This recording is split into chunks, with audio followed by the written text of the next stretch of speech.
سکتا. علماء کہتے ہیں کہ جو درود ہے وہ بہر صورت قبول ہوتا ہے.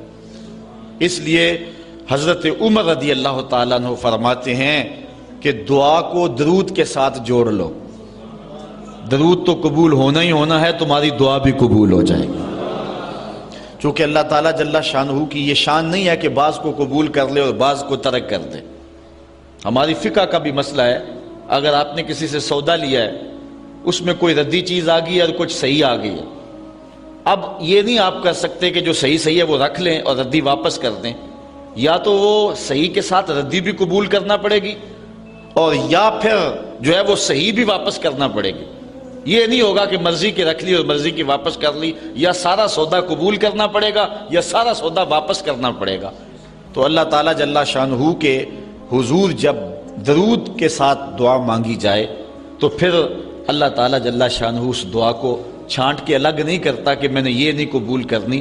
درود کے ساتھ جو مانگی ہوئی دعا ہے اللہ وہ بھی مستجاب فرما لیتا ہے، وہ بھی قبول فرما لیتا ہے. درود پاک وہ بابرکت عمل ہے کہ جو اہل ایمان کو تعلیم دیا گیا. علماء نے لکھا کہ زندگی میں ایک مرتبہ درود شریف پڑھنا فرض ہے، اور جب حضور علیہ السلام کا نام لیا جائے اس وقت درود پڑھنا واجب ہے. اس کے علاوہ بھی وجوب کے اور بہت سارے مقامات علماء نے بیان کیے، اور نمایاں 40 مقامات علماء نے بیان کیے جہاں درود شریف پڑھنا مستحب ہے. لیکن بعض مقامات پہ درود شریف پڑھنا مکروہ بھی ہے، جس طرح باتھ روم اور اس قبیل کے اور مقامات اور جگہیں اور جو ہے وہ احوال ایسے ہیں جہاں درود شریف نہیں پڑھا جائے گا.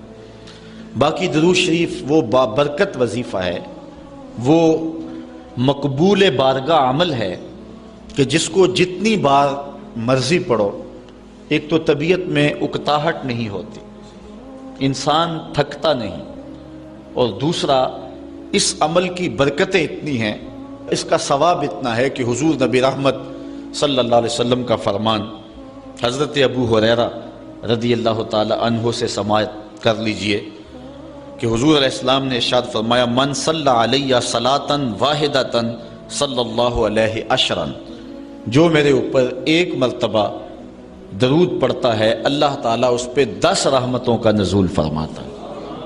یہ اس بابرکت وظیفے کا نتیجہ ہے جو بندہ مومن کو نصیب کر دیا جاتا ہے. دوسری روایت حضرت انس بن مالک رضی اللہ تعالی عنہ سے مروی ہے ان النبی صلی اللہ علیہ وسلم قال من ذکرت عنده فلیصلی علی ومن صلی علی مرۃ صلی اللہ علیہ بها عشرا. حضور نے فرمایا کہ جس شخص کے سامنے میرا ذکر کیا جائے اس کو میرے پہ درود پڑھنا چاہیے، اس لیے کہ جس نے میرے اوپر ایک مرتبہ درود پڑھا اللہ تعالیٰ اس پہ 10 رحمتیں نازل فرماتا ہے. علماء نے ایک بڑی خوبصورت بات لکھی.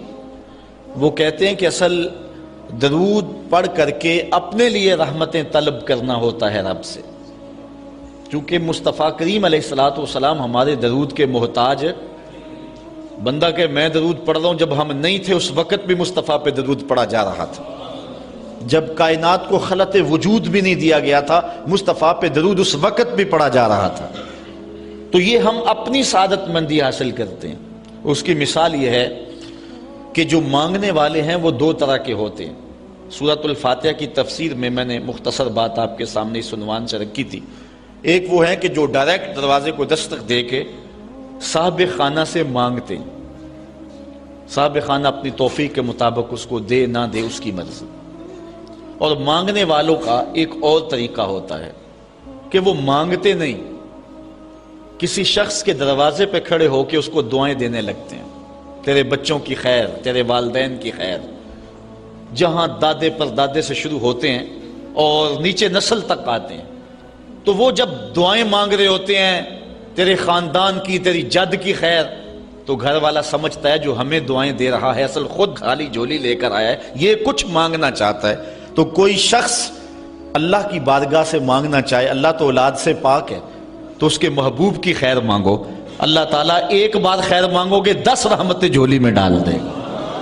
تو یہ مانگنے کا ایک مہذب طریقہ ہے جو اہل ایمان مانگتے ہیں۔ اس لیے اگر سارے وظیفے چھوڑ کے صرف درود پڑھا جائے تو یہ کیسا عمل ہے؟ حضرت ابی بن کعب رضی اللہ تعالیٰ عنہ سے مروی روایت ابھی آ رہی ہے، آپ دیکھیں گے کہ یہ کتنا بابرکت وظیفہ ہے جس کی تعلیم حضور ارشاد فرما رہے ہیں۔ حضور علیہ السلام کا ایک اور فرمان سنیے جس کو امام طبرانی نے اپنی موجم میں روایت کیا ہے۔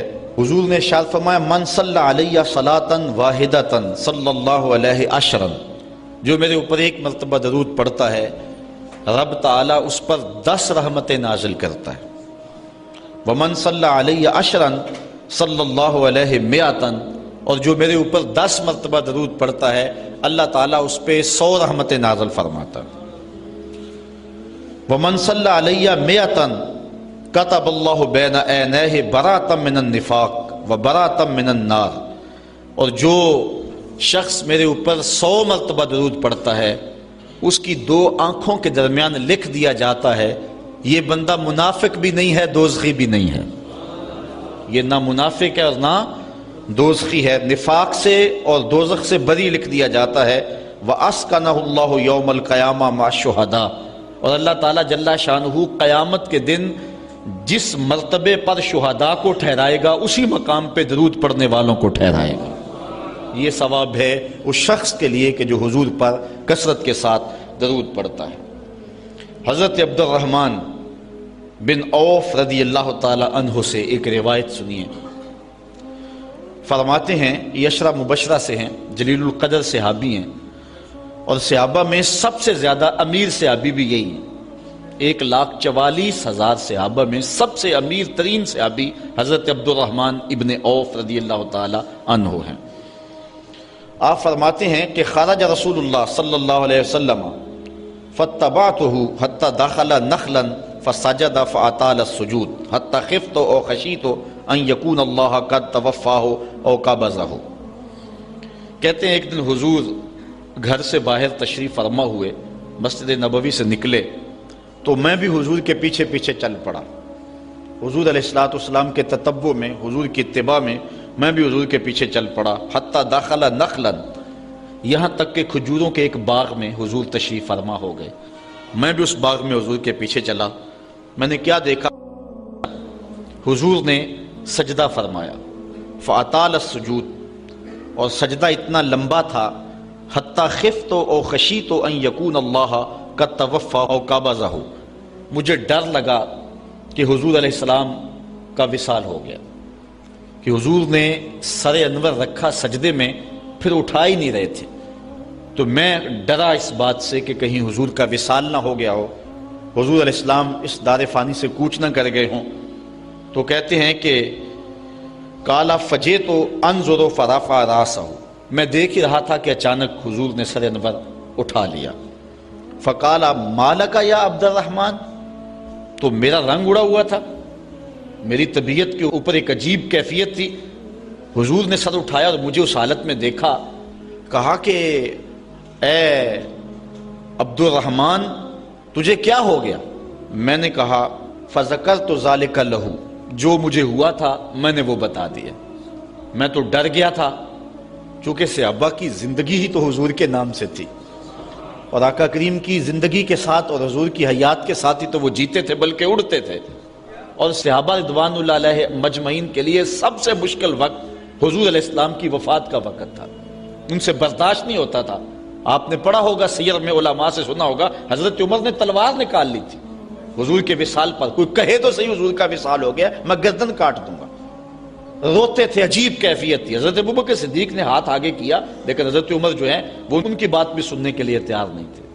حضرت بلال چیخیں مارتے تھے، عجیب حالت تھی۔ حضرت سیدہ فاطمہ کہتی تھی سبت علی مصائب لو انہا سبت علی ایام سرنا لیالیا، لوگوں میرے اوپر جو مصیبتیں ٹوٹ پڑی ہیں اگر وہ چٹے دنوں پہ پڑتی تو وہ بھی کالی راتیں بن جاتے، اتنی مصیبتیں آ گئی۔ حضور علیہ السلام کے وصال پر یہ صحابہ کی کیفیت۔ حضرت زید بن عبداللہ اپنے باغ کو پانی دے رہے تھے، حضرت امام زرقانی نے لکھا ہے ان کے بیٹے نے جا کے کہا کہ ابا جی کوئی بات سنی ہے؟ انہوں نے کہا بتاؤ بیٹے کیا ہوا ہے؟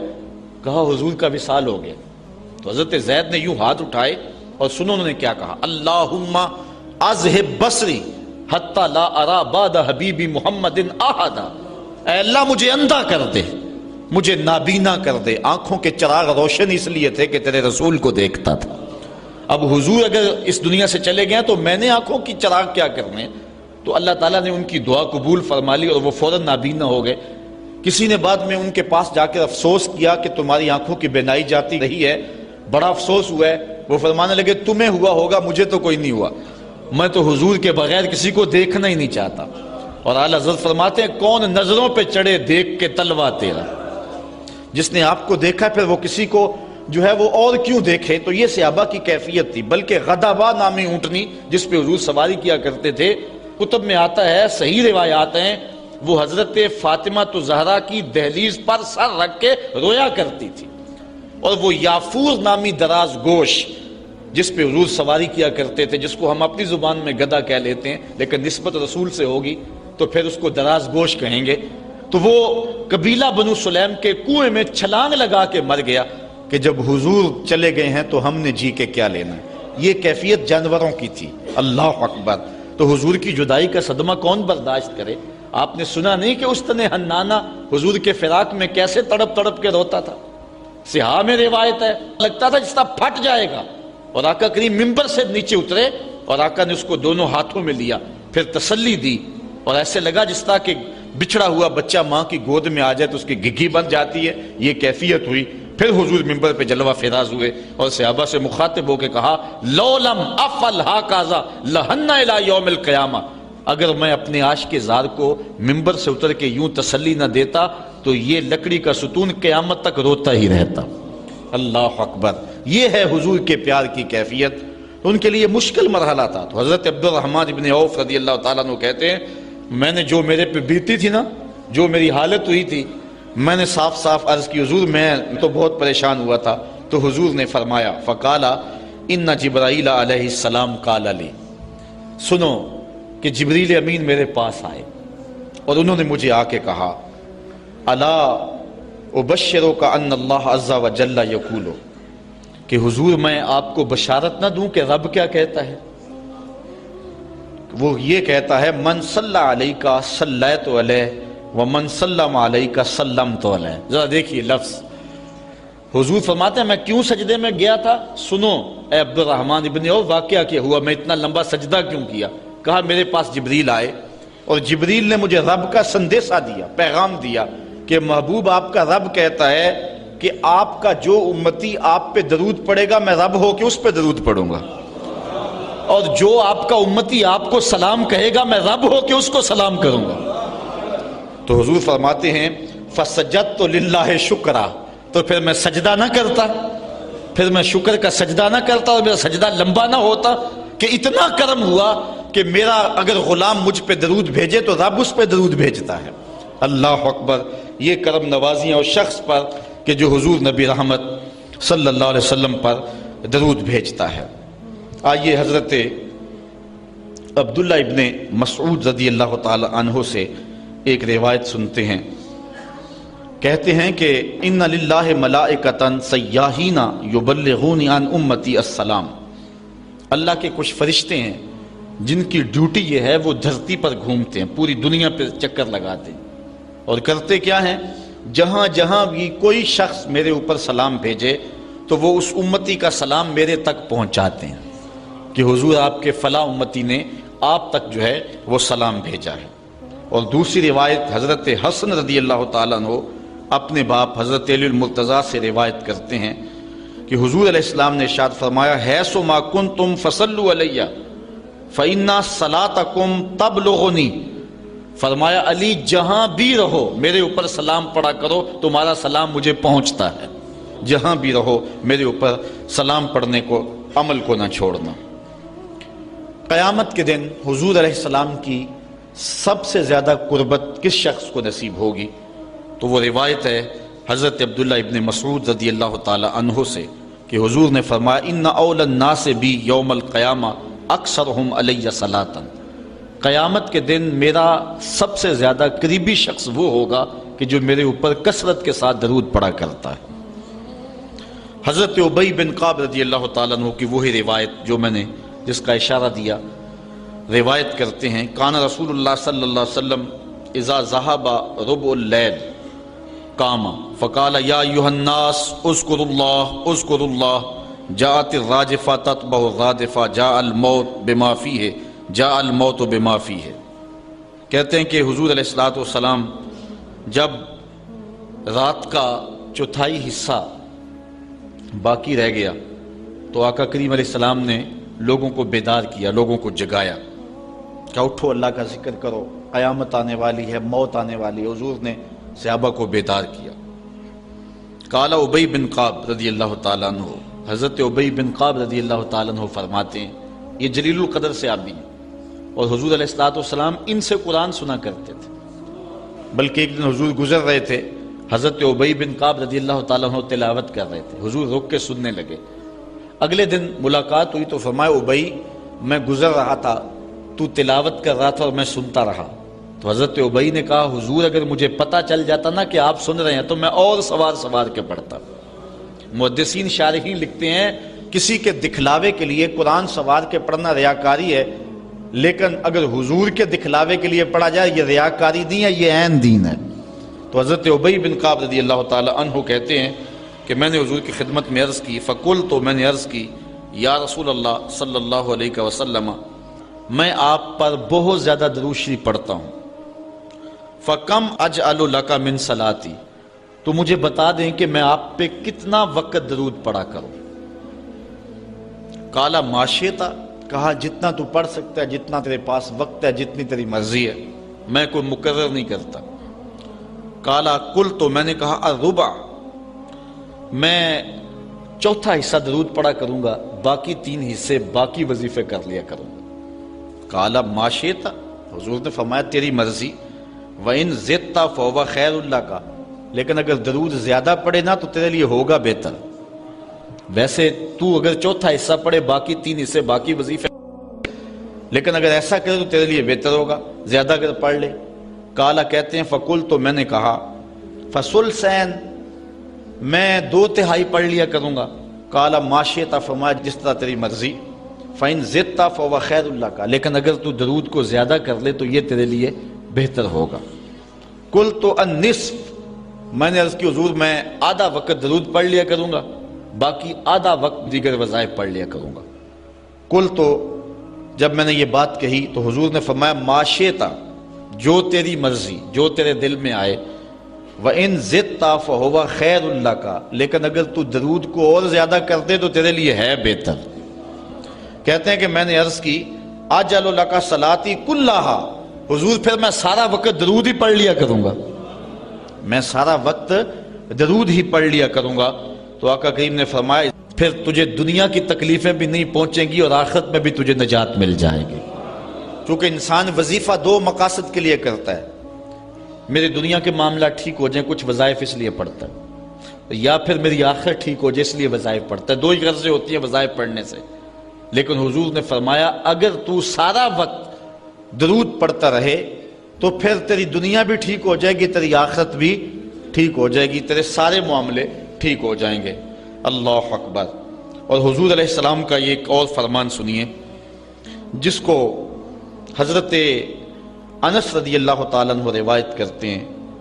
حضور علیہ السلام نے ارشاد فرمایا من صلی علیہ فی یوم 1000 مرہ لم یمت حتی یرا مقعدہ من الجنہ، جو ایک دن میں 1000 مرتبہ میرے اوپر درود پڑے وہ اتنی دیر تک مرے گا نہیں جب تک جنت میں اپنا ٹھکانہ نہیں دیکھ لیتا۔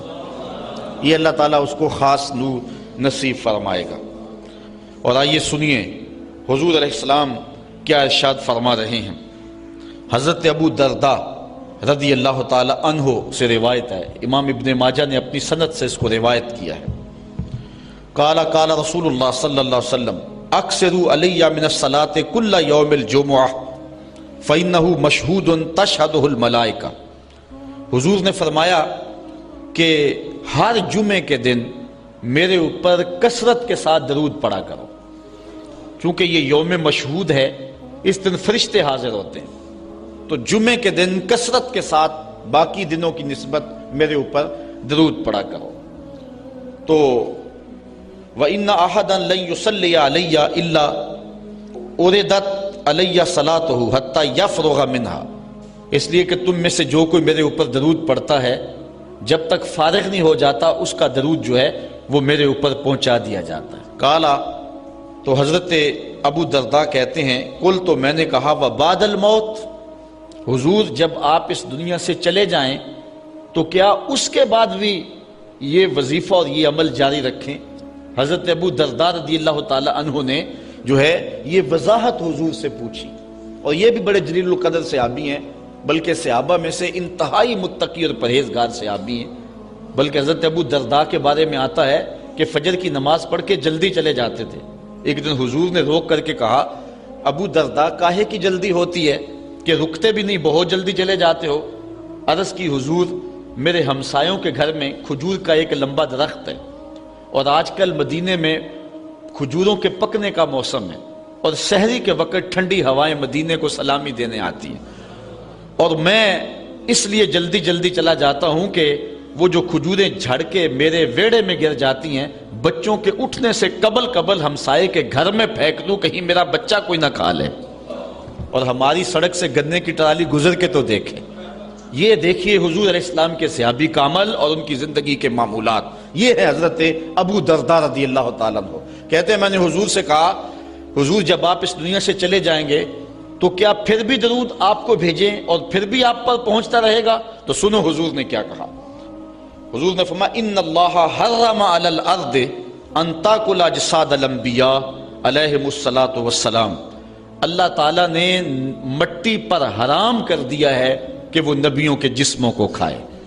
نبی قبروں میں زندہ ہوتے ہیں اور ان کو رزق بھی دیا جاتا۔ حضرت ابن ماجہ نے یہ روایت بے اسناد جید، اچھی سند کے ساتھ اس کو روایت کیا ہے، بلکہ حضور نبی رحمت صلی اللہ علیہ وسلم نے ارشاد فرمایا کہ جب کوئی شخص میرے اوپر درود پڑھتا ہے تو اللہ تعالیٰ جل شانہ میری روح میرے بدن میں لٹا دیتا ہے، حتیٰ کہ میں اس کے سلام کا جواب دیتا ہوں۔ وہ کیا کسی نے کہا، شعر تو سادہ سا ہے لیکن اس حدیث کا ترجمہ ہے۔ وہ کسی شاعر نے کہا تھا کہ درود پڑھنے سے ثواب ملتا ہے اور سلام پڑھنے سے جواب ملتا ہے۔ اگر کوئی شخص حضور کی بارگاہ میں سلام پیش کرے تو اس کا جواب ملتا ہے، اور اہل حق حضور علیہ السلام کی بارگاہ میں اس سلام کو محسوس کرتے ہیں۔ حضرت امام مالک نے یہ بات کہی کہ اگر کوئی شخص حضور کے روضے پہ جائے، باقی ائمہ کہتے ہیں کہ وہ کہے کہ میں حضور کے روضے کی زیارت کر کے آیا ہوں، لیکن امام مالک کہتے ہیں کہ یہ نہ کہے میں حضور کے روضے کی زیارت کر کے آیا ہوں، بلکہ یہ کہے میں حضور کی زیارت کر کے آیا ہوں، کیونکہ حضور علیہ السلام کو جس نے حضور کے روضے کو دیکھا، حضور نے فرمایا وہ ایسے ہی ہے جس نے میری زندگی میں اس نے مجھے دیکھا۔ حضرت شیخ سید احمد کبیر الرفائی رحمت اللہ تعالی علیہ بہت بڑے بزرگ گزرے، ساری زندگی حضور پر کثرت کے ساتھ درود پڑھا، اور حضور علیہ السلام کی طرف سے جو باطن میں جواب آتا رہا اس کو موصول کرتے رہے۔ اللہ تعالیٰ جل شانہ نے توفیق دی، پھر دیار نور میں حاضر ہوئے۔ 555 ہجری کا یہ واقعہ ہے۔ اس کو تمام مکاتب فکر کے لوگوں نے سوائے ایک مکتبہ فکر کے اپنی کتابوں میں لکھا ہے۔ تبلیغی جماعت والوں نے اپنے شیخ الحدیث زکریا سہارنپوری نے کتاب الحج میں لکھا ہے، باقی لوگوں نے بھی لکھا ہے، درجنوں تذکرہ نگاروں نے اس واقعہ کو بیان کیا ہے، اور اس کی صحت پر اہل علم کو کوئی اختلاف نہیں ہے۔ 555 ہجری کی بات ہے کہ وہ حضور کے روضے پہ بنفس نفیس حاضر ہوئے، اور حاضر ہو کے انہوں نے جو حضور کی بارگاہ میں عرض کی، چونکہ سید تھے، حضور کی اولاد تھی، کہا کہ حضور ساری زندگی میری روح سلام لے کے آپ کی خدمت میں حاضر ہوتی تھی اور آپ کا روحانی جواب وصول کرتی تھی۔ آج آپ کا بیٹا بنفس نفیس خود حاضر ہو گیا، آج میں روحانی جواب نہیں لوں گا، اور حضور کے روضے کے سامنے کھڑے ہو گئے اور ادب سے سلام پیش کیا۔ پھر کیا ہوا، 70,000 لوگ مسجد نبوی میں موجود تھے جنہوں نے دیکھا حضور نے دست انور روضہ انور سے باہر نکال دیا، اور حضرت شیخ سید رفائی رحمت اللہ تعالی علیہ نے حضور کے دست کرم کا بوسہ لیا۔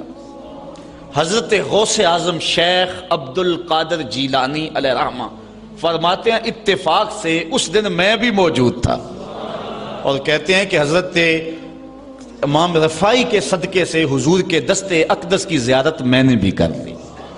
اللہ اکبر! یہ حضور علیہ السلام کا شفقت فرمانا ہے ان لوگوں پر جو حضور علیہ السلام پر کثرت کے ساتھ درود پڑھتے ہیں۔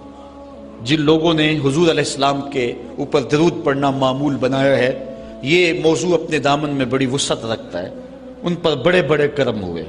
آج کا جو عنوان ہے صلو علیہ وآلہ، یہ شیخ سعدی کی مارکۃ الآراء ایک ربائی کا آخری مصرع ہے، اور متواتر صدری روایات کے مطابق حضرت شیخ سعدی شیرازی کیونکہ بہت بڑے شاعر تھے اور قادر الکلام شاعر تھے، آج صدیاں گزرنے کے بعد بھی آپ کی گلستہ اور بوستہ اور کریمہ آج بھی اسی طرح مقبول ہے جس طرح صدیوں قبل تھی۔ ورنہ کسی زمانے میں فردوسی کا شاہ نامہ پڑھا جاتا تھا، لیکن آج دنیا کو اور نئی نسل کو فردوسی کے شاہ نامے کا پتہ بھی نہیں ہے۔ لیکن کوئی بھی فارسی مذاق رکھنے والا ہو وہ شیخ سعدی سے ناآشنا نہیں ہو سکتا۔ ان کو جو مقبولیت تامہ ملی ہے، ایسے قادر الکلام شاعر کہ جس عنوان پر بھی آتے حد کرتے چلے جاتے۔ حضرت شیخ سعدی شیرازی اگر حضور کی مدح میں قلم اٹھاتے ہیں تو ان کا اسلوب بڑا خوبصورت ہے۔ کریم السجایا جمیل الشیم نبی البرایا شفیع الامم، زباں تا بود در دہاں جائے گیر ثنائے محمد بود دل پذیر، حبیب خدا اشرف انبیاء۔ اگر لکھتے ہیں تو حد کرتے چلے جاتے۔ اب انہوں نے حضور کا قصیدہ لکھنا شروع کیا، اور کیا لکھتے ہیں؟ بلغ العلا بکمالہ۔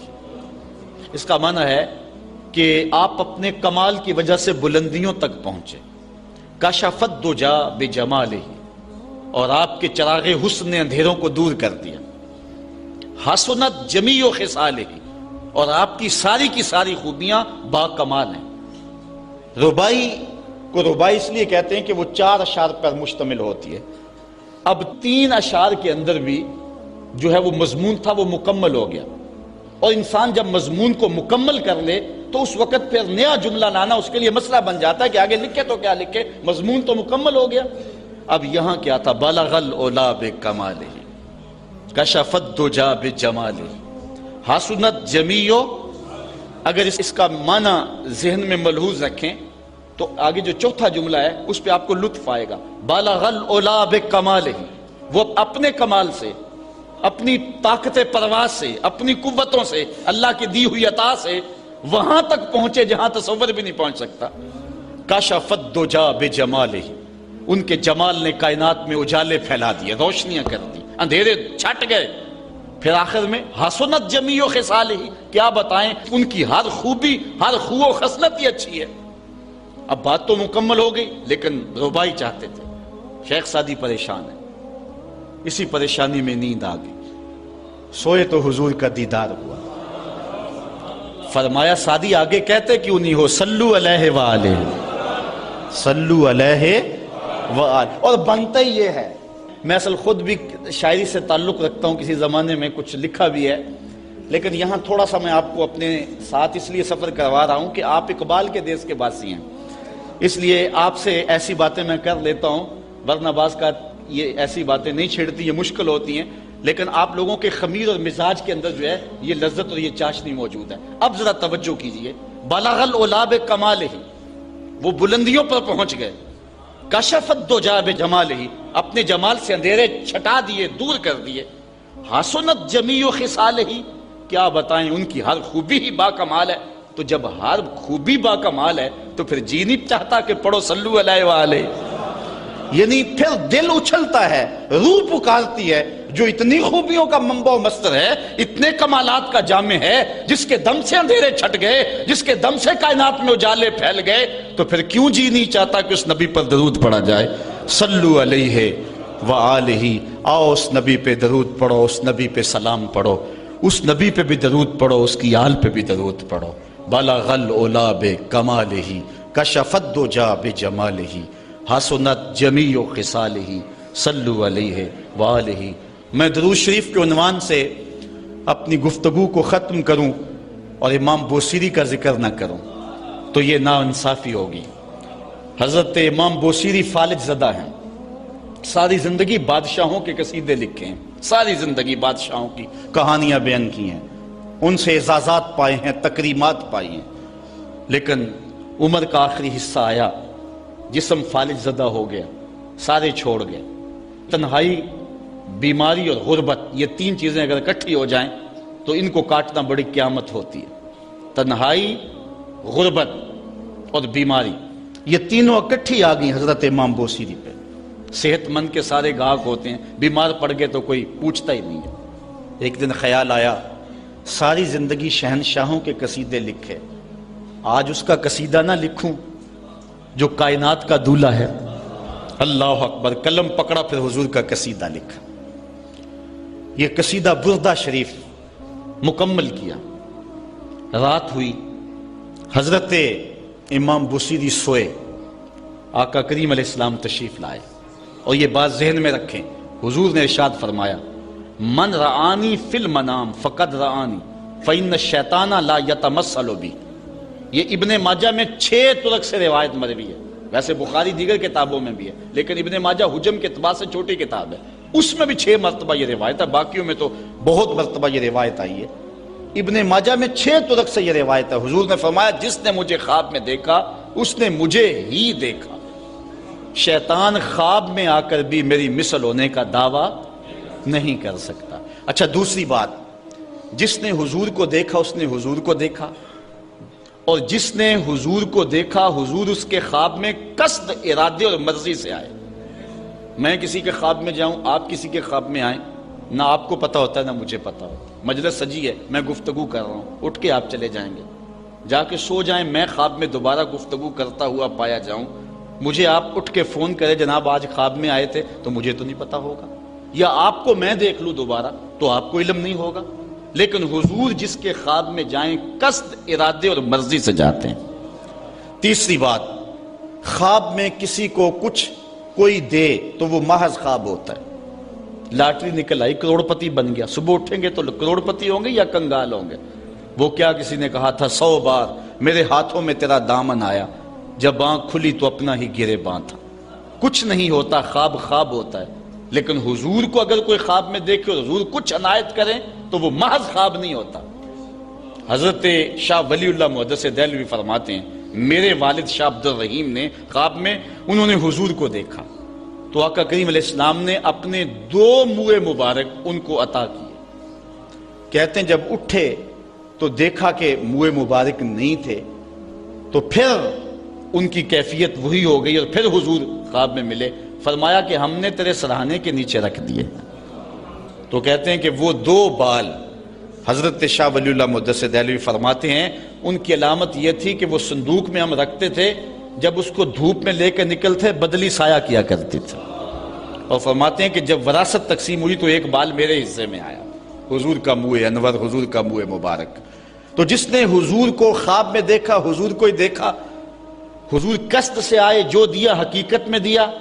اور چوتھی بات، وہ بخاری کی روایت ہے، حضور فرمایا من رآنی فی المنام فسیرانی فی الیقظہ، جس نے مجھے خواب میں دیکھا ان قریب جاگتے بھی دیکھ لے گا۔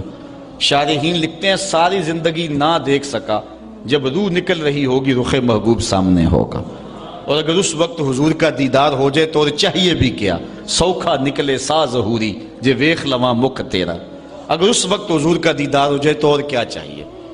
تو حضرت امام بوصیری کہتے ہیں کہ میں سویا مقدر جاگا، حضور تشریف لائے، فرمایا بوصیری جو قصیدہ لکھا ہے وہ سناؤ تو صحیح۔ تو انہوں نے وہ مشہور قصیدہ مولا یصلی وسلم دائماً آبادا، وہ قصیدہ حضور کی خدمت میں پیش کیا۔ تو آقا کریم علیہ السلام نے اپنا دست شفا ان کے بدن پہ پھیرا، اور حضور نے اپنی چادر اتار کر کے حضرت امام بوصیری کو دے دی۔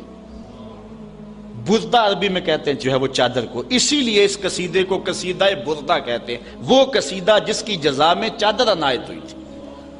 حضرت امام بوصیری جب اٹھے تو بالکل ٹھیک تھے، چادر اوڑی اور مسجد میں نماز پڑھنے کے لیے جا رہے ہیں۔ راستے میں ایک درویش کھڑا تھا، کہا بوصیری رات والا قصیدہ تو سناؤ جو تم نے لکھا ہے۔ حضرت بوصیری کہتے ہیں میں نے لکھا تھا اور کسی کو پتہ نہیں تھا۔ میں نے کہا کون سا قصیدہ؟ کہنے لگے بھولے نہ بنو جو حضور کو سنایا تھا. کہنے لگے کہ میں نے کہا کہ تجھے کیسے پتا ہے؟ کہا بتاؤں یہ چادر کون سی ہے؟ اللہ اکبر. تو امام بوصیری رحمت اللہ تعالی علیہ نے حضور علیہ السلام پر یہ درود لکھا، مولا یصلی وسلم دائماً ابدا، اور یہ جزا پائی. حضرت سید محمد بن سلیمان رحمت اللہ تعالی علیہ ایک بزرگ گزرے ہیں. یہ 708 ہجری میں پیدا ہوئے تھے. کہتے ہیں کہ میں ایک دن کسی بستی سے گزر رہا تھا اور وہاں ایک کنواں تھا، اس کا پانی تھوڑا سا نیچے تھا اور میرے پاس کوئی چیز نہیں تھی جس سے میں ڈول ڈال کر کے وہ پانی نکال سکوں. میں متحیر کھڑا تھا. ساتھ ہی ایک شکستہ سا کچا سا مکان تھا، اس مکان کے اوپر ایک چھوٹی عمر کی لڑکی کھڑی تھی. مجھے کہنے لگی کہ آپ پریشان ہیں؟ میں نے کہا ہاں بیٹے، مجھے پریشانی یہ ہے کہ میں نے وضو کرنا اور نماز پڑھنی ہے اور وقت جا رہا ہے اور یہ پانی بہت نیچے ہے، اگر تم کچھ میری مدد کر سکتی ہو تو ضرور کرو. وہ چھت سے نیچے آئی اور اس نے آ کے اپنا لعاب اس کنویں میں پھینکا. حضرت شیخ سید محمد بن سلیمان فرماتے ہیں کہ میں نے دیکھا کہ یکا یک کنویں کا پانی اچھل کے کناروں تک آ گیا اور بہنے لگا. میں نے جلدی سے وضو کیا اور پھر میں نے اس لڑکی کو کہا میں تجھے اللہ کا واسطہ دیتا ہوں، تو مجھے بتا کہ تیرے پاس ہے کیا کہ تیرے لب کے ڈالنے سے یہ پانی اچھل کے اوپر آ گیا.